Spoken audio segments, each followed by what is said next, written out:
Do you have any opinion about President Biden and his policies? Is this putting America at a greater risk?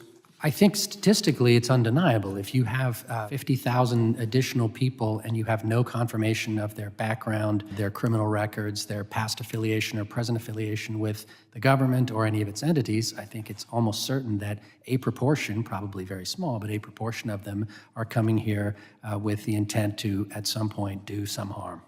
Do you have any examples of any of these bad actors that have entered the country illegally?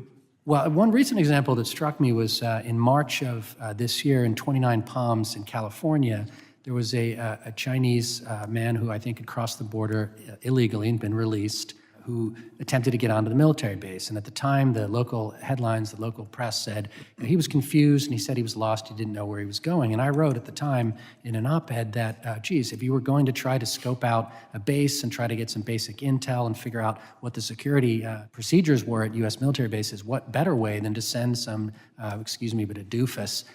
But then I later found out that there have been over 100 of these incidents by Chinese nationals in the past few years, according to a source quoted by the Wall Street Journal. So one time, maybe, but 100 times starts to seem a little bit more like a pattern.